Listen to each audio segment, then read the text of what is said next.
પાટણ શહેર અને જિલ્લામાં રમજાન માસની પૂર્ણાહુતિ નિમિત્તે ઈદ ઉલ ફિત્રની ભવ્ય ઉજવણી કરવામાં આવી હતી। સિદ્ધિ સરોવર સામે આવેલા ઈદગાહ ખાતે મોટી સંખ્યામાં મુસ્લિમ બિરાદરો એકત્રિત થયા હતા।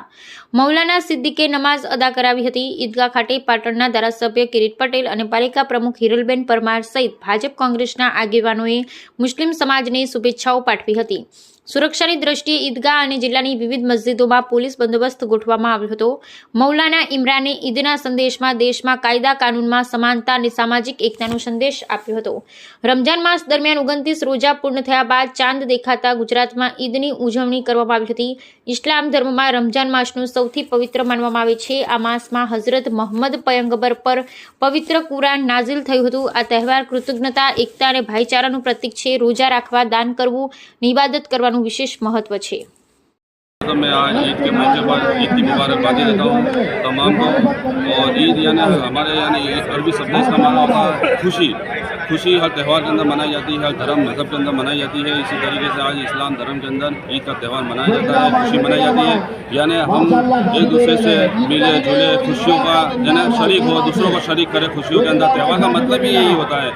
लेकिन आजकल हम देख रहे हैं कि त्यौहार के मौके के ऊपर देश के अंदर ऐसा एक माहौल बनाया जाता है जैसे कि कोई यानी कि बहुत बड़ी यानी कि किसी दुश्मनों से जो हमारे बॉर्डर के पार है उनसे कोई जंग लड़नी है, ऐसी यानी कि पुलिस फोर्स उतारी जाती है, मिलिट्रियों को उतारा जाता है।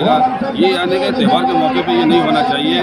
माहौल ऐसा है बनाना चाहिए कि हम एक दूसरे को खुशियों के अंदर शरीक करिए। मुल्क जो हमारा है इसके अंदर तमाम के तमाम धर्म वालों को अपने मजहब के मुताबिक ज़िंदगी गुजारने की आज़ादी का हक अधिकार दिया हुआ है। उसके मुताबिक ज़िंदगी गुजारना है, सबको संविधान के दायरे में रहना है, कायदे में रहना है। और ये भी बात आई है जैसे अभी कि भाई यूनिफॉर्म सिविल कोड लाने की बात है कि भाई सबके लिए कायदा हो। तो मैं तो ये कहता हूँ कि यूनिफॉर्म सिविल कोड की ज़रूरत नहीं है, जितनी इंसाफ की ज़रूरत है। अगर मुल्क के अंदर अगर इंसाफ होगा, सबके साथ बराबरी होगी, चाहे नेता गुनाह करे या आम पब्लिक गुनाह करे, सबकी सज़ा एक ही होनी चाहिए।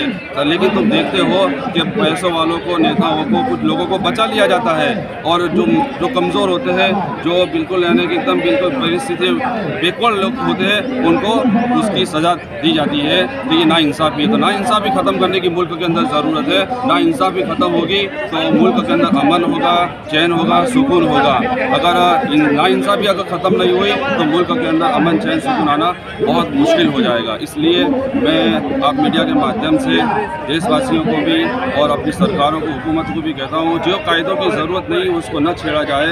ये शांति से, अमन से सब रह रहे हैं, इस मुल्क के अंदर सदियों से रह रहे हैं। और हमारा मुल्क आज़ाद हुआ उसको भी 70 साल से ज़्यादा हो गए। तो सब अपनी इससे ज़िंदगी गुजार रहे हैं खुशहाली के साथ। तो इसी तरीके से सब अपनी ज़िंदगी खुशहाली गुजारते रहेंगे। देश का भी भला होगा और देश वालों का भी भला होगा और हम सुपर पावर ताकत बन सकेंगे और मुल्कों के सामने। वरना अगर हम इसी मुद्दों में अगर हम उलझ गए तो आपस के अंदर हम इसी के अंदर रहेंगे। मुल्क दूसरे बहुत आगे चले गए, चांद पर चले गए, हम वहीं न वहीं रह जाएंगे।